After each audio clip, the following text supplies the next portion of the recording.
दोस्तों, मैं अभिलाष अवस्थी। नमस्कार। मैं अपने थर्ड एम्पायर कार्यक्रम में आपका स्वागत करता हूँ। मित्रों, लोकसभा चुनाव है तो आज राजस्थान की बात करते हैं। राजस्थान में 25 लोकसभा सीटें हैं और बार बार भारतीय जनता पार्टी द्वारा ये बात उठाई जा रही है कि 2014 में भी नरेंद्र मोदी को 25 सीटें 25 की 25 जिताई राजस्थान ने, और 2019 में भी 25 में 25 जिताई राजस्थान। तो अब 2024 में भी 25 हम जीतेंगे।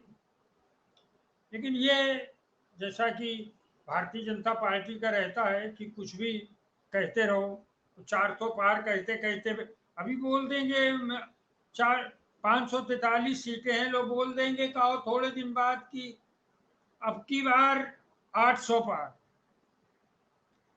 हमारे यहाँ कानपुर में गंगा है, गंगा नदी।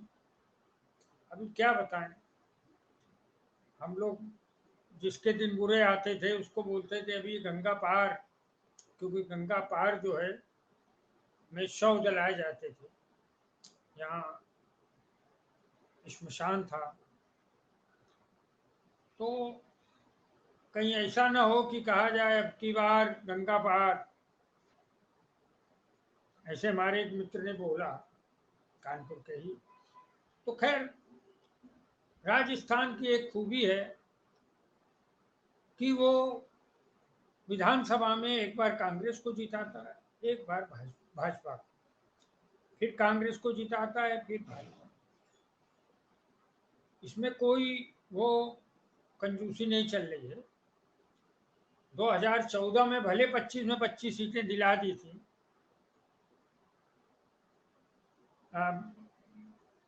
नरेंद्र मोदी जी को, लेकिन उसके बाद हुए विधानसभा चुनाव में अशोक गहलोत ही जीते, कांग्रेस, उन्होंने सरकार। तो राजस्थानी वोटर जो है वो किसी दल का बंधुआ बनना शायद पसंद नहीं करता। राजस्थानियों को पता है कि कांग्रेस और भाजपा दोनों में जो प्रतिभाशाली लोग हैं उनका उपयोग अपने प्रांत के हित को बढ़ाने में करना चाहिए। तो कभी वो भाजपा को भेजते हैं, कभी कांग्रेस। राजस्थान में कांग्रेस और भाजपा दोनों के प्रति लगाव है, जो अलग अलग समय पर कम और ज्यादा होता है। इसलिए ये समझ लेना कि 14 में 25 आई, 19 में 25 आई, तो अब की भी 25 आएंगी, बिल्कुल ऐसा नहीं है। क्यों? देखिए, ये 2014 में उस समय कांग्रेस के खिलाफ अन्ना हजारे और दूसरे तमाम बातें थी, और उसके बाद इन्होंने, नरेंद्र मोदी आए सामने, और नरेंद्र मोदी ने झूठे वादे किए, 15 लाख दे देंगे और 2 करोड़ नौकरियां दे देंगे और ये कर देंगे वो कर देंगे, झूठे वादों के साथ आए। और तो जनता ने 2025 में इनको जिता दिया, कई जगह इन्हें काफी सीट मिली। लेकिन वो सीट जो मिली थी इन्हें बहुमत मिला और इन्होंने अन्य दलों के साथ सरकार बनाई। अब 2014 गुजर गया, इन्होंने 5 साल में कुछ नहीं किया। जाहिर सी बात थी कि 2019 में इनकी हालत खराब होनी थी। इन्होंने ना तो 15 लाख तो छोड़ो, कह दिया वो जुमला था, और 2 करोड़ नौकरियों में भी इन्होंने कुछ नौकरियां नहीं दी। इन्होंने कहा था महंगाई कम कर देंगे, महंगाई बढ़ाते चले गए। इन्होंने कहा गैस सिलेंडर कम करेंगे, उसका दाम बढ़ाते चले गए। इन्होंने कहा कि ये सब कम करेंगे, वो बढ़ाते चले गए। उन्होंने कहा कि रेलवे रिजर्वेशन में दाम बढ़ाते चले गए। रिजर्वेशन के, भाई आम पूरे भारतवर्ष में देखिए तो आवाजाही का प्रमुख साधन तो रेल ही है। बल्कि सबसे पहला जो इन्होंने काम किया था, मुझे अचानक याद आया, तो कुछ मनमोहन सरकार करके गई थी कि रेलवे के कुछ दाम एसी और उसके बढ़ा के गई थी शायद। तो आपकी सरकार को उसे रखना था या निरस्त करना था। जैसे ही सरकार इनकी आई तो पहली बार में ही उन्होंने बढ़े हुए दामों का मनमोहन सिंह का वो प्रस्ताव ओके कर दिया। इनको मौका मिलना चाहिए जनता से पैसा वसूली के लिए। तो साहब 2019 में तो इनकी हालत खराब हो गई थी। लेकिन लोगों, अब जो हमें भाजपा के मित्रों ने बोला यार 2019 में भी आए ना 25, तो लेकिन वो 2019 में 25 आए, वो कैसे आए? वो पुलवामा की बदौलत है। पुलवामा के बाद इन्होंने पहला भाषण जो दिया था वो बाड़मेर और जैसलमेर में दिया, जो बॉर्डर है कि जो भारत पाकिस्तान का बॉर्डर है। अब कार्बेट नेशनल पार्क में देखिए, पुलवामा की जब घटना हुई थी तब जो है वो चित्र आते हैं, वो बड़ा मेकअप चल रहा था। अब ये संयोग भी हो सकता है, जब भी कोई शूटिंग में जाएगा मेकअप तो चलेगा, चाहे जो हो। मैं भी कई टीवी कार्यक्रमों में जाता हूँ तो मुझे भी कुछ रू ये लगाते हैं तो मैं चुप रहता हूँ भाई। तो उस तरह उन्होंने भी कार्बेट नेशनल पार्क में कुछ शूट कर रहे थे नरेंद्र मोदी, तो मालूम पड़ा घटना हो गई। तो सत्यपाल मलिक बोलते हैं कि मैंने उनको फोन मिलाया, फोन नहीं मिल रहा था। और उसके बाद जब मैंने काफी देर बाद फोन मिला तो इन्होंने कहा कि तुम चुप रहो, मैं बताऊंगा क्या करना। मतलब उस घटना का लाभ कैसे लेना है, ये नरेंद्र मोदी जी। तो चाहे धन का लाभ हो, चाहे जन का लाभ हो, चाहे वोट का लाभ हो, नरेंद्र मोदी कुछ छोड़ते नहीं। लाभ होना चाहिए। तो इन्होंने पहला भाषण बाड़मेर जैसलमेर के बॉर्डर में दिया था और बड़ा क्रांतिकारी भाषण था, है ना। सेना सेना के ऊपर दिया था। बल्कि मैं तो ये कहूँगा कि इन्होंने सेना के ओज पर, तेजस्विता पर, शहादत पर वोट मांगे। और भारतवर्ष ही नहीं, पूरे दुनिया का कोई भी देश हो, भारत तो खाल भावनाओं पर आधारित है। और जब हमें लगा हमारे 40 जवानों को पाकिस्तान या किसने मार दिया अभी तक पता तो नहीं है, उसके बाद एक सर्जिकल स्ट्राइक के रूप में चीज आई सामने, तो जाहिर सी बात है राष्ट्रवाद का मुद्दा उठा। और 2019 का चुनाव उन्होंने जीता, 303 सीटें मिली। अब उसमें बहुत सारी बातें दूसरे लोग उठाते हैं। सत्यपाल मलिक बोलते हैं कि पुलवामा, मतलब वो तो इल्जाम लगाते हैं पुलवामा कराने वालों को। मैं अपने कार्यक्रमों में इस ढंग की बात नहीं करना चाहता। ठीक है, मैं नरेंद्र मोदी का समर्थन नहीं करता हूँ, नरेंद्र मोदी का मैं भारतीय जनता पार्टी का, आरएसएस का कट्टर विरोधी भी हूँ। लेकिन इसका ये मतलब बिल्कुल नहीं कि जब देश की सीमाओं की बात चलेगी तो मैं अपने देश के पक्ष में नहीं बोलूँ। तो अभी पुलवामा का जो हमला हुआ उसके बाद आई एसआई आई और उसने जांच की, इस पर बड़े विवाद उठे। और उसके बाद 2019 का चुनाव नरेंद्र मोदी ने पहले ही जीत लिया था। उन्होंने सेना का नाम बार बार लिया, उन्होंने पाकिस्तान की बाद में की।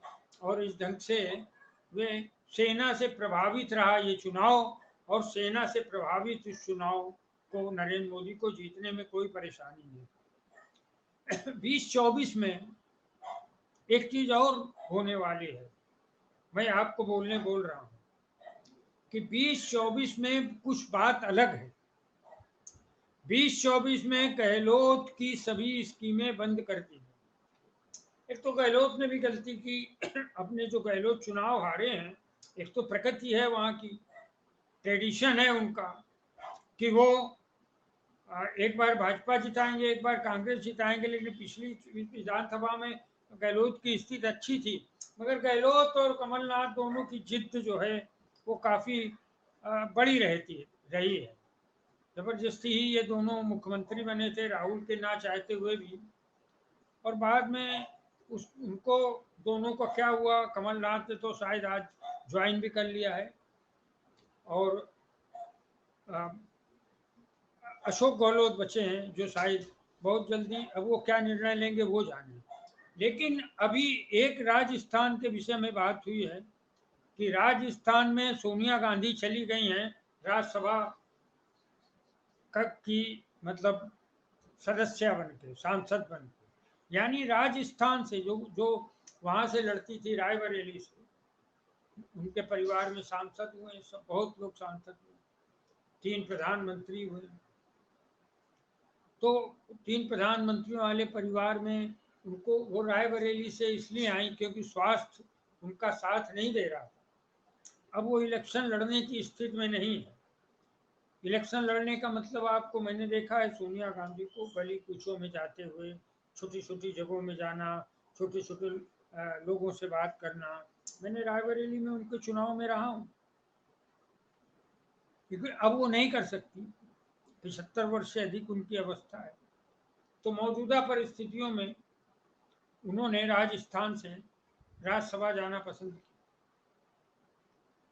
और उधर राजस्थान में जाने से थोड़ा तो फर्क पड़ेगा, क्योंकि सोनिया एक बहुत ही काबिल महिला के रूप में जानी जाती है, एक त्याग मूर्ति के रूप में जानी जाती है। और मुझे पता है कि सोनिया गांधी की देश और विश्व में बड़ी इज्जत है। तो अब 2024 के पहले क्या हो रहा है कि जो इन्होंने एक स्कीम शुरू की थी पिछले इलेक्शन में, अशोक गहलोत ने, कांग्रेस ने, कि 25 लाख रुपया हम चिरंजीवी योजना में सबको देंगे। और बड़ा उसका उसका बड़ा मतलब प्रतिष्ठा मिली, उसकी बड़ी पॉपुलैरिटी मिली उसको। दूसरे राज्यों के लोगों ने भी उसको स्टडी करके उसे अपनाने की कोशिश की। अब क्या हुआ है, अब भजन लाल शर्मा पहली बार के एमएलए हैं और पहली ही बार उन्हें मुख्यमंत्री बना दिया गया। तो जाहिर सी बात है, उन्होंने ये जो चिरंजीवी योजना थी हर एक को 25 लाख देने की बीमारी में, अब वो उन्होंने बंद करके इसको आयुष्मान योजना में डाल दिया। अब आयुष्मान योजना है बीपीएल वालों की, बिलो पावर वाली जो योजना है बीपीएल की, बीपीएल कार्ड वालों की। तो अब उनको 5 लाख रुपए, जिनको 25 लाख मिलना था, है ना, उनको केवल आयुष्मान योजना में 5 लाख मिलेगा। और सूचना ये भी है कि जो सिलेंडर का वायदा किया था 450 में भाजपा ने, वो भी अभी मिलना शुरू नहीं हुआ है। और फ्री दवाइयों की बात थी, वो भी अभी शुरू नहीं हुई। तो राजस्थान की जो 25 सीटें हैं, अब ना तो कोई पुलवामा है और ना ही राम मंदिर का कोई असर। राजस्थान के लोग बड़े धार्मिक लोग हैं। तो सोनिया गांधी के जाने से एक चीज आपको मैं बताऊं, इस समय भजन लाल को तो कुछ आता नहीं है, उसके पहले वो कभी पहली बार एमएलए बने, तो वो उनको बनाया ही इसलिए गया है कि राजस्थान की सरकार दिल्ली से रिमोट से चलाई। तो रिमोट से अमित शाह साहब चलाते हैं, राजस्थान की सरकार अमित शाह चलाते हैं दिल्ली से। राजस्थान की सरकार आईएएस चलाते हैं, क्योंकि जो मुख्यमंत्री बना है वो पहली बार का एमएलए है और पहली बार का सीएम। तो सोनिया की वजह से एक दूसरी बात और होने जा रही है कि सचिन पायलट के साथ जो पिछली बार हो रहा था, अशोक गहलोत जानबूझ के करते थे। इन्होंने कई टिकटें ऐसी बांटी जो अशोक उनके सचिन पायलट के लोगों को नहीं मिली। एक धारीवाल थे, उनको उन्होंने शायद शांति धारीवाल या क्या, वो तो राहुल या प्रियंका हाईकमान ने मना किया था उनको, मगर इन्होंने टिकट दे दी मना करने के बावजूद भी। तो ये मनमानी करी इन लोगों ने, कमलनाथ ने और इन्होंने। इसका दुष्परिणाम कांग्रेस को भुगतना पड़ा। इन्होंने जबरदस्ती अडानी के साथ समझौते कमलनाथ ने भी किए, हालांकि भूपेश बघेल ने भी किए, उन्हें भी भुगतना पड़ा। इस देश में जिस भी कांग्रेसी सरकार ने अडानी का को अगर छू भर लिया तो उसकी सरकार भस्म हो जाती। तो इन्होंने कई प्रोजेक्ट अडानी के वहां लगवाए। सचिन पायलट को प्रमुखता नहीं मिली तो गुर्जर वोट चला ही गया। मेरी वहां के कई आईएएस लोगों से उस समय विधानसभा के इलेक्शन में बात हुई, पहले गुर्जर वोट नहीं देना चाहते और वो कांग्रेसी हैं, कांग्रेस को चाहते हैं, मगर अशोक गहलोत की वजह से वो गुर्जर लोग कांग्रेस से कट गए। इस समय सचिन पायलट, अब क्या है, अशोक गहलोत की उम्र भी हो गई है, अब वो जाहिर सी बात है राजस्थान का नेतृत्व तो कुछ युवा हाथों में आएगा। शायद उनके पुत्र हैं वैभव गहलोत, लेकिन उनके पहले सचिन पायलट को तो पहले ही मुख्यमंत्री बना, लेकिन अब वो 5 साल मेहनत करेंगे। और जाहिर सी बात है इस समय सचिन पायलट राहुल गांधी के साथ भारत जोड़ो न्याय यात्रा में, और जाहिर सी बात है कि अब अगला नंबर उन्हीं का है। एक बात और बोलते, राजस्थान के लोग एक्चुअली नरेंद्र मोदी से नाराज है।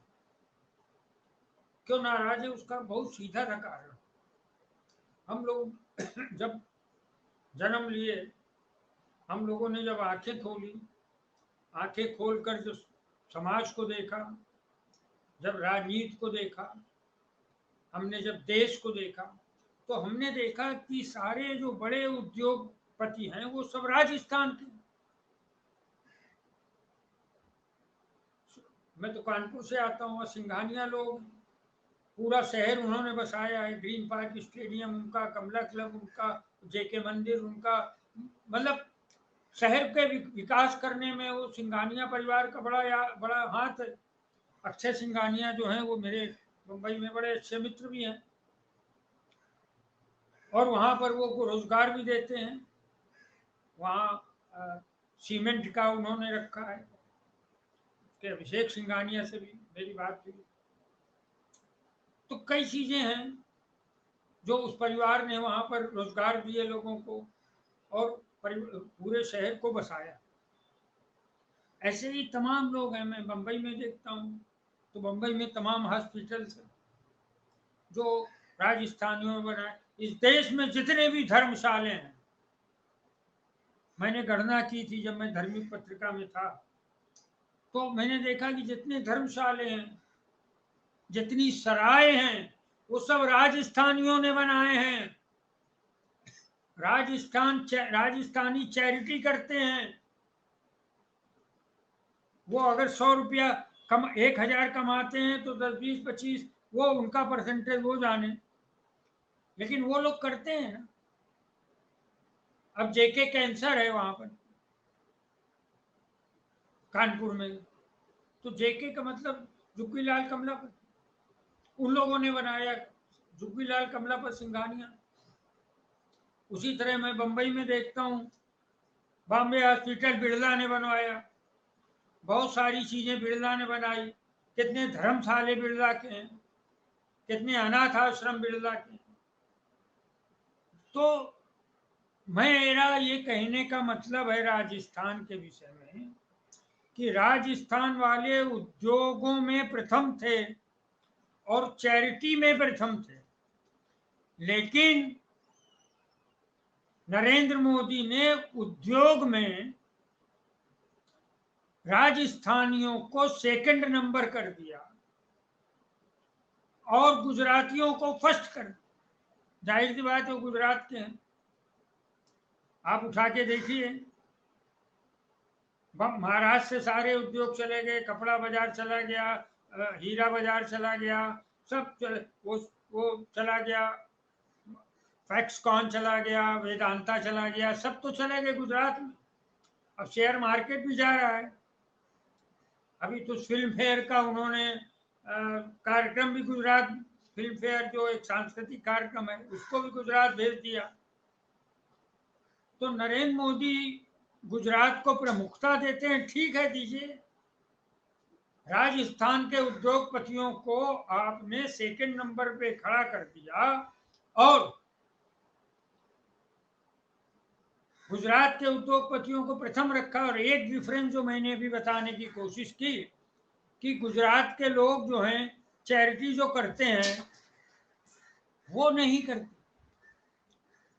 ये जो इन्होंने खोले, हम अभी जहाँ मैं रहता हूँ वो बगल में ही मेरे कोकिलाबेन हॉस्पिटल है, अंबानी जी की माता जी के नाम, मुकेश अंबानी की माँ के नाम। बड़ा महंगा हॉस्पिटल, कोई चैरिटी नहीं है। एक हरकिशन वो था, हरकिशन हॉस्पिटल साउथ में, वो भी मैंने देखा पहले तो चैरिटी में थोड़ा उसमें चलता था, ये इन्होंने ले लिया तो उसमें पैसा बहुत लग गया। मतलब ये स्वास्थ्य में भी धंधा करते हैं। मैं पूरे गुजरातियों को नहीं बोल रहा हूँ, मगर एक वर्ग को बोल रहा हूँ, और खासकर नरेंद्र मोदी ने गुजरातियों के सामने राजस्थानियों को दबाने की कोशिश की। उन्होंने कब किस ढंग से, जिस ढंग से कारपोरेट के कर्ज माफ हुए, जिस ढंग से अडानी के माफ हुए, अंबानी के माफ हुए, क्या उसी तरह दूसरों के भी माफ हुए हैं जो राजस्थान के हैं? मेरा कोई इरादा नहीं कि राजस्थान के उद्योगपति गुजरात के उद्योगपतियों के प्रति वहमनस रखें। मैं तो अखबार वाला हूँ, आप पढ़ें या आप पढ़ें, लेकिन जब मैं देश की बात करता हूँ तो मुझे दिखता है। तो इस बात का प्रभाव भी इस चुनाव में पड़ने वाला है। तो जो 25 में 25 सीटें 2014 में मिली थी, चलिए वो तो ठीक थी, लेकिन 2019 में जो मिली वो पुलवामा के कारण मिली और नरेंद्र मोदी के सेना परस्त भाषणों की वजह से मिली। लेकिन अब वो हालत नहीं है। 2024 में बहुत सारे चीजें बदल चुकी हैं। राजस्थान के व्यापारी भी नाराज हैं और सोनिया गांधी वहां गई हैं। सोनिया गांधी भी पर्सनल चीजों को देखेंगी। तो 25 में 10-12 सीटों को वो निश्चित रूप से उनके आने से प्रभावित होगी। तो जब देश का प्रथम नंबर नेता जिसको प्रधानमंत्री पद मिल रहा था न स्वीकार करना, तो जाहिर सी बात है। तो मैं वही बात कर रहा हूँ कि, और जज लोया की बात देखिए, याद है जज लोया राजस्थानी थे।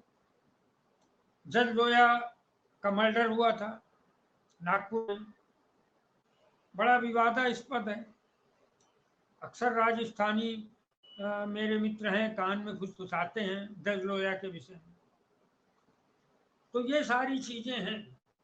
तो 2019 की 25 तो राष्ट्रवाद और इमोशन में चला गया, और 2025 में इनको मिली रही सीट मोदी जी को अन्ना हजारे की वजह से। तो मैं अंत में आता हूँ और यही कहना चाहता हूँ कि सोनिया गांधी के राजस्थान जाने का कुछ मतलब है, और 25 में आधी सीटें अगर कांग्रेस लपक ले तो कोई ताजुब इसलिए नहीं होना चाहिए कि अभी जो आंदोलन चल रहे हैं इस देश में, जो जो किसानों के आंदोलन चल रहे हैं, और जो जाट हैं, जो गुर्जर हैं राजस्थान के, राजस्थान के जाटों को भी पता है, राजस्थान के जाटों को पता है बहुत अच्छी तरीके से कि हमारी जाट बेटियों के साथ क्या किया है ब्रजभूषण शरण सिंह ने, जो भाजपा के सांसद हैं।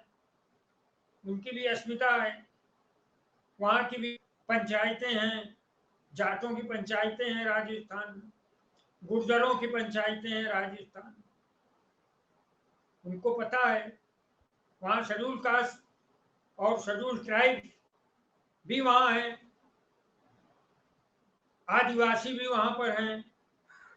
और जिस ढंग से हेमंत सोरेन को आपने नरेंद्र मोदी ने खींच कर अरेस्ट करके भेजा है, तो आदिवासियों के ऊपर बड़ा प्रभाव पड़ा है, SC ST पर बड़ा प्रभाव पड़ा है, और वो वहां पर है। मैं तो अचानक फिर मुझे याद आया कि पिछले विधानसभा में, ये नहीं इसके पहले के विधानसभा में, मायावती BSP के 6 MLA जीते थे।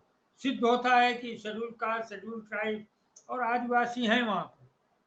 वहां पर तो आदिवासियों का एक दल ही राजस्थान में, जिसमें कहा गया था अशोक गहलोत से कि इस दल को आप अपने साथ गठबंधन में लीजिए, और अशोक गहलोत कैसे लेंगे, वो तो महान आदमी। अब उन्हीं का नंबर है कमलनाथ के बाद। तो अच्छा, वो 6 जीते थे। देखिए अशोक गहलोत ने किया क्या था, अरे 6 MLA जीते थे मायावती के, तो वो 6 लोगों का आप समर्थन ले लेते, आप मायावती से बात करते। लेकिन आपने क्या किया, 6 को आपने कांग्रेस में शामिल करा, बन गए ना आप बिल्कुल। आप जो है मोदी को फिर आप गलत कैसे कह सकते हो जब आप खुद ही ऐसी हरकतें करते। तो ये सारी परिस्थितियां हैं। मैं यही कहना चाहता हूं कि राजस्थान की जो 25 सीटें लगातार 2 बार जीती है भारतीय जनता पार्टी, इस बार असंभव है। और 25 सीटों में 12-13 सीटों पे शेड्यूल कास्ट, शेड्यूल ट्राइब, आदिवासी किसान आंदोलन, जाटों की लड़कियों का, ये सारे प्रभाव काम करेंगे। साथ में जज लोया का मर्डर भी सामने आएगा। साथ में ये जो आपके सामने दूसरी चीज आ रही, वो में सोनिया गांधी का जो आगमन, सोनिया गांधी जो आई हैं राजस्थान में, इसमें भी वहाँ के लोगों को बहुत खुशी है। तो मित्रों, अब सोनिया गांधी के आगमन के बाद राजस्थान अब नरेंद्र मोदी की ग्रिप से बाहर आ गया है और एक बार फिर वो प्रजातांत्रिक भाव से और इस देश में चुहल करेगा, चहलकदमी करेगा, घूमेगा, अपने अपने व्यापार को विकसित करेगा, ये सब करेगा। तो 12-13 सीटों पर इनका प्रभाव पड़ेगा और यहाँ पर भारतीय जनता पार्टी की 10 से 12 सीटें कम होंगी। मैं अभिलाष अवस्थी थर्ड एम्पायर कार्यक्रम से अब विदा लेता हूँ। नमस्कार।